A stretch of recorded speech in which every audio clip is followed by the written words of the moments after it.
Bonjour à toi et bienvenue dans l'art de ta puissance, un podcast de développement entrepreneurial proposé par Kaluna.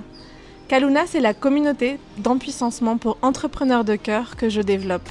Mon prénom est Cécilia, je serai ton hôtesse pour aujourd'hui. En tant que grande idéaliste, l'entrepreneuriat me permet de contribuer à l'éclosion de ce nouveau monde. Comment, en accompagnant les entrepreneurs du bien-être et de la spiritualité, à poser des fondations saines pour leur rentabilité, impact et plaisir. Car je l'ai vite compris, si je voulais faire de mon bien-être, mes rêves et mes besoins ma priorité, je devais faire et être différemment. Car il n'y a que les fous qui attendent des résultats différents avec les mêmes actions. Alors je t'emmène dans mon monde en te partageant conseils et inspirations pour impulser ton entreprise dans un espace de souveraineté, de liberté et de kiff. Installe-toi confortablement, l'épisode du jour va commencer. Bonjour à toi et bienvenue dans ce nouvel épisode de l'art de ta puissance en ce lundi. En ce lundi, c'est un épisode solo où je vais te partager les 5 points qui vont t'aider dans tes prises de décision. Il faut savoir que cet épisode est né, en tout cas cette idée d'épisode est née à l'intérieur de mon cœur après avoir réécouté toutes les interviews, toutes les tables rondes que j'ai fait autour de l'autorité du Human Design. Donc je pense que le premier point que je vais te donner, mais qui du coup ne compte pas à l'intérieur des 5 points, qui est un peu genre un point bonus, un 6e point, ça va être que pour prendre une décision juste et alignée à ton cœur, c'est important d'écouter cet espace intuitif en toi qui sait. Et souvent, c'est un espace corporel, mais parfois, ça peut être en dehors de l'espace corporel. Et c'est là où le Human Design est hyper utile parce que il y a ce qu'on appelle l'autorité, qui est donc l'endroit, l'espace où tu peux prendre les décisions les plus alignées pour toi et on le lit grâce à ton body chart qui est donc ton information énergétique avec laquelle ton âme a incarné. On a quand même une information qui est hyper valuable, qui a énormément de valeur et qu'on peut tous et toutes utiliser. Donc ça, c'est vraiment le point bonus que j'ai envie d'apporter, c'est que pour prendre une juste décision, apprends à te connaître, apprends à comprendre quel est l'espace intuitif à l'intérieur de toi et passe à la pratique de ces prises de décision en fonction de ton autorité. Donc si tu as envie d'en savoir un peu plus là-dessus, enfin en tout cas sur ton autorité en particulier, je t'invite à aller retrouver les épisodes de table ronde et d'aller écouter celle qui correspond à ton autorité. Mais justement, aujourd'hui, je vais essayer de sortir un peu de ces cases, de ces segments. Ah, t'as une autorité plutôt splénique, ça va être une intuition comme un flash qui va arriver à un certain moment, mais qui va pas forcément être tout le temps disponible. Le sacral, c'est comme un énorme oui qui vient de l'intérieur de tes entrailles, etc., etc. J'ai envie de mettre en avant les 5 points communs qu'ont une prise de décision alignée, peu importe notre autorité.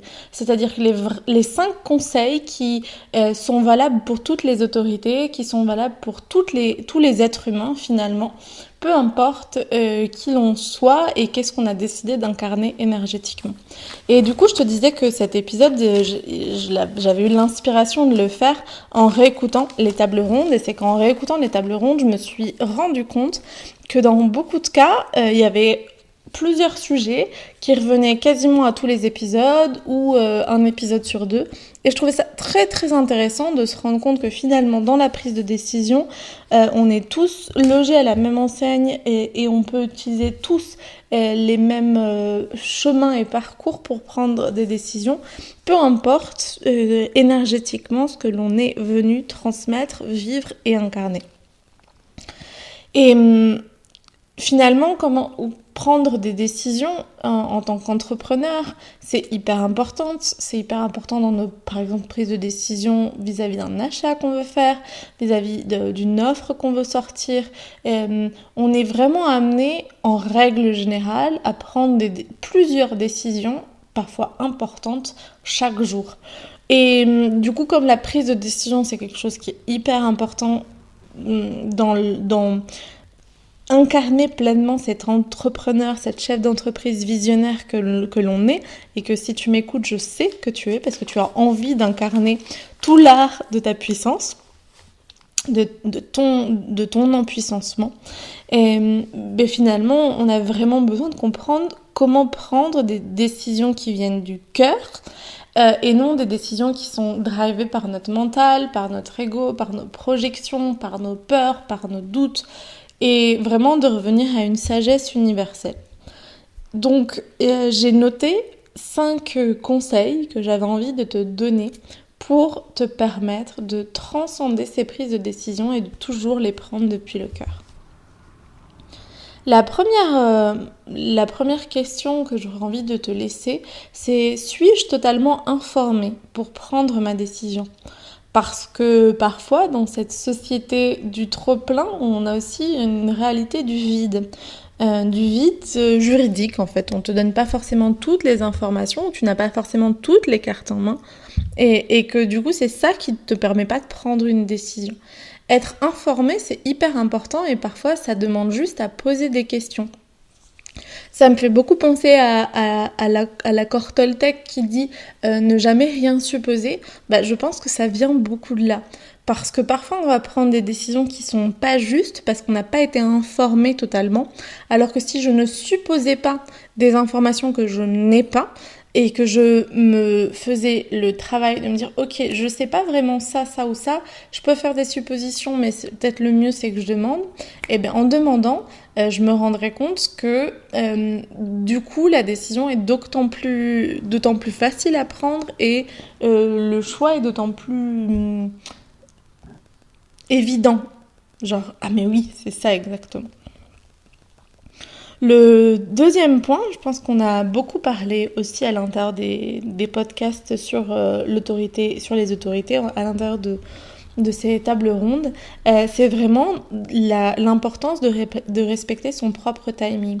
J'ai trouvé ça très drôle parce que même des autorités sacrales, donc le podcast que j'ai enregistré avec Vanessa Gelos de Sounding of Mind, et avec Karine de Atypiquement Parfaite, elles ont beaucoup exprimé le besoin de respecter son propre timing et de savoir s'écouter, et je trouvais ça intéressant parce que souvent à l'intérieur de formation en Human Design, c'est dit l'autorité sacrale c'est sur le moment. Oui, l'autorité sacrale peut savoir sur le moment, elle peut douter toi qui peut-être a une autorité sacrale peut douter, et c'est normal, et du coup c'est de comprendre que on a le droit d'avoir notre propre timing de prise de décision qui va respecter, être organique, être écologique pour nous, et que du coup si l'extérieur a des besoins et l'extérieur veut nous presser, c'est hyper important d'affirmer ce timing-là pour sortir de l'urgence, parce que je pense que la plupart des décisions qui ne sont pas justes, qui ne viennent pas du cœur et qui créent donc du chaos à l'intérieur de nos entreprises, viennent du fait qu'on est dans l'urgence et qu'on ne respecte pas notre propre timing. À moi, ça me sert énormément d'expliquer aux gens, là, je ne saurais pas te dire, j'ai besoin de, est-ce que tu peux me laisser jusqu'à telle date ? Et à telle date, je reviens vers la personne. Donc voilà, vraiment prendre le temps d'écouter son propre timing, et du coup aussi, comme on a besoin d'être informer les autres parties prenantes qui sont impliquées à l'intérieur de nos prises de décision et qui peuvent être impactées. Et c'est aussi, du coup, je pense, hyper important d'informer sur pourquoi est-ce qu'on a ce propre timing-là. Pour les raisons qu'on soit, on peut donner des raisons vis-à-vis de son Human Design, et peut-être envoyer même les podcasts de ces tables rondes, ou simplement là je sens que c'est pas clair, c'est pas juste pour moi, mais si tu me laisses quelques jours en plus, je pourrais y voir plus clair. Mais voilà, il y a comme une idée que souvent on a la sensation que l'autre ne va pas accepter notre propre timing, alors qu'en vrai, quand on lui exprime le pourquoi du comment, j'ai toujours eu des réponses hyper positives. Et s'il n'y a pas de réponse hyper positive à mon besoin de prendre le temps avant de prendre la décision, bah c'est que c'est peut-être mieux de ne pas collaborer avec cette personne-là et de ne pas, de ne pas s'engager dans cette décision-là. Ok, le troisième point pour moi est très lié au deuxième point et ça a été vraiment, je pense, le sujet qui est revenu à chaque fois et c'est d'apprendre à dire non. Il y a un vrai besoin pour notre humanité aujourd'hui afin qu'on puisse tous habiter l'espace de notre cœur et prendre des décisions qui sont audacieuses, courageuses, mais aussi hyper alignées pour nous. Euh, D'apprendre à dire non. Parce qu'en fait, on est dans une société de people pleaser, donc on va faire les choses pour faire plaisir aux autres. On est dans une société de l'instantanéité, on est dans une société de l'urgence, on est dans une société de la manipulation, du mensonge. Je dis pas nous et qui sommes éveillés, réveillés et réveillant le monde et l'humanité. Mais en même temps, on vit dans un contexte global qui ne dépend pas que de nous et qui font qu'on peut retomber dans ces travers-là. Et du coup, c'est hyper important à chaque instant de se poser la question, est-ce que ça fait vraiment sens pour moi? Et si ça ne fait pas sens, si à l'intérieur de moi je sens comme non, c'est pas juste, d'assumer ces noms. D'assumer ces noms auprès de qui que ce soit. Non maman, j'ai pas envie de venir te voir manger ce dimanche, par contre peut-être la semaine d'après. Non, je ne vais pas m'inscrire à cette formation parce que là c'est pas le bon timing pour moi. Non, non, non, non. Assumer ces noms. Et j'avais envie de te laisser un petit exercice et n'hésite pas à me taguer sur Instagram si tu vas le faire ou le jour où tu vas le faire parce que c'est un exercice hyper puissant. C'est la journée du non. C'est apprendre pendant une journée à dire non. Non, non, non, non, à tout ce qui peut arriver, c'est non. C'est non pour toi, c'est non pour les personnes. Enfin, en tout cas, c'est non pour toi dans le sens où tu te mets tes propres limites et du coup, tu peux prioriser ce qui fait vraiment sens pour toi. C'est non aux autres, aux personnes qui pourraient te solliciter à l'extérieur. C'est vraiment prendre le temps de s'écouter et de commencer par dire non à l'extérieur pendant toute une journée pour prioriser ses besoins à soi et prioriser les actions qui comptent pour nous. Et donc, du coup, aussi faire de l'espace et se comprendre de plus en plus, se connaître de plus en plus, et du coup, et être de plus en plus capable de prendre des décisions alignées. Le quatrième point, et pour moi, il est très lié à ce troisième point, c'est accepter qu'on peut changer d'avis, que c'est ok de ne plus être d'accord ou de ne plus avoir envie, d'avoir dit non, d'avoir dit oui, et puis maintenant de vouloir dire non. C'est quelque chose de tout à fait juste, de tout à fait ok. Ça peut avoir des engagements, enfin, je veux dire, tout oui, c'est-à-dire toute acceptation enfin, toute décision positive qu'on prend à un instant présent nous engage notre responsabilité. Et en même temps, si à un moment ça ne fait plus sens, si on sent que non, là c'est plus ok pour moi, bah finalement, j'ai le droit de revenir sur ma parole. J'ai le droit de revenir sur ma décision. Et ça ne fait pas de moi quelqu'un de moins reliable. Comment ça se dit en français, en qui on peut faire confiance. Ça fait pas forcément quelqu'un de moi. Enfin, ça fait pas forcément de moi quelqu'un de méchant, de non. De pas juste, de pas soutenant, de pas aimant. Ça fait surtout de moi quelqu'un qui sait s'écouter, quelqu'un qui se met en priorité, qui se met au centre. Et en fait, une vie où on habite ses décisions de cœur, c'est une vie où justement chacune de nos décisions, c'est avant tout pour nous. Et oui, même si tu es maman, et oui, même si tu es mariée, et oui, même si tu es une personne aidante qui accompagne l'autre, oui. Et le dernier conseil que j'avais vraiment très envie de te déposer et dont tu m'entends de plus en plus parler, c'est le fait qu'il est pour moi du coup hyper important d'apprendre à réguler son système nerveux pour pouvoir justement apprendre à écouter son corps et à pouvoir prendre des décisions. Parce que souvent, ce qui se passe, c'est qu'on vit avec un niveau de cortisol si élevé, de stress si élevé, qu'on va rechercher de la dopamine, qu'on va rechercher à se remplir par l'extérieur. Et c'est ces recherches d'ocytocine, de dopamine, de manière parfois pas juste, qui vont faire qu'on va tomber dans la compulsion, dans des décisions qui sont pas celles de notre cœur, mais souvent aussi parce qu'on ne va même pas forcément avoir accès à la juste décision, que cette décision va être provoquée par une injustice, par quelque chose qui fait pas sens, qui est pas la réalité. Et parce qu'en fait, un système nerveux activé, et activé de manière constante, nous déconnecte de notre capacité à observer, comprendre la réalité pour ce qu'elle est. Et on va vraiment y mettre un prisme déformant et un prisme limitant par rapport à notre propre réalité. Donc voilà ce que j'avais envie de t'apporter, les 5 points et les 5 conseils que je t'inviterai à explorer dans les prochains jours dans tes prises de décision, de comprendre si c'est un vrai oui, de te dire est-ce que je suis en train de respecter mon timing, est-ce que j'ai toutes les informations, est-ce que je suis en train de prendre une décision avec un système nerveux régulé, et est-ce que je connais bien mon human design et mon autorité. Et en fait, tout ça pour moi, c'est hyper important que en tant que praticienne du bien-être, de l'art, de la spiritualité, en tant qu'entrepreneur visionnaire qui ont envie de transformer cette humanité, qu'on soit justement hyper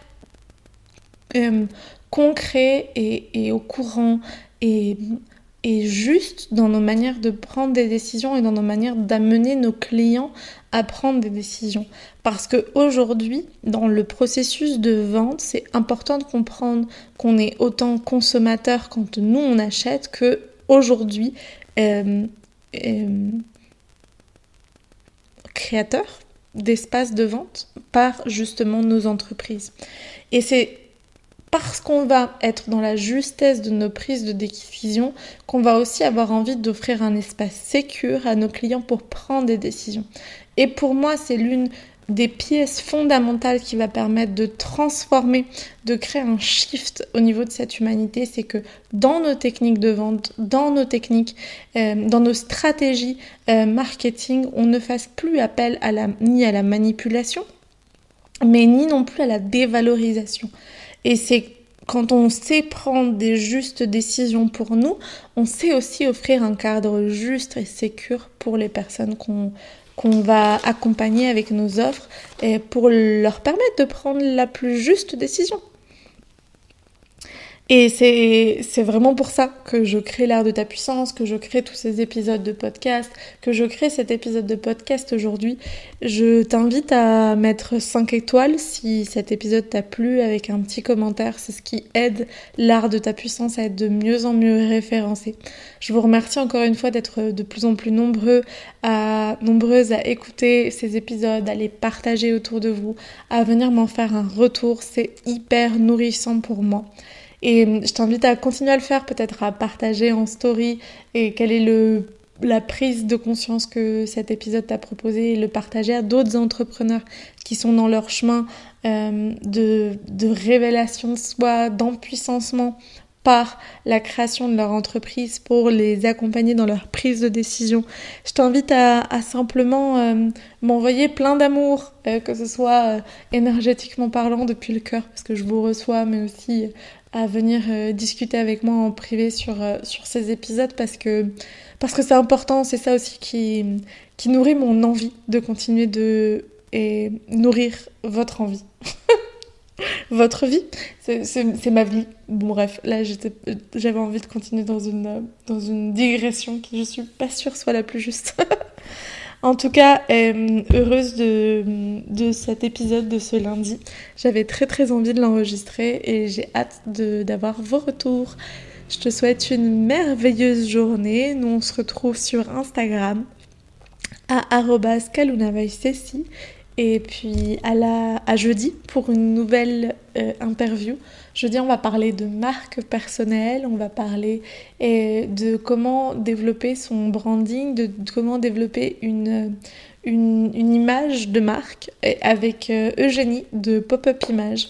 Je la trouve vraiment chouette et l'épisode de podcast est incroyable. Alors, soyez au rendez-vous. Peut-être que tu peux même t'abonner sur ta plateforme de podcast préférée pour être au courant dès que l'épisode sort jeudi. Je dis ça, je dirais. Allez, trêve de bavardage. Je te souhaite une merveilleuse journée. À tout vite. Ciao, ciao. Et si ce que tu viens d'écouter t'a inspiré, je t'invite à aller télécharger ton planificateur entrepreneurial 2.0. Pourquoi 2.0 ? Parce qu'il est temps d'apprendre à mettre notre masculin au service de notre féminin. Que notre force, notre action soit connectée à une écoute, à une observation, à un ressenti, une intuition. Et c'est ça que je te transmets dans ce e-book gratuit que tu peux télécharger et recevoir si tu t'inscris dans le lien qui est en description de cet épisode. Et moi, je te souhaite une très très très très belle journée. À très vite. Un câlin à ton cœur.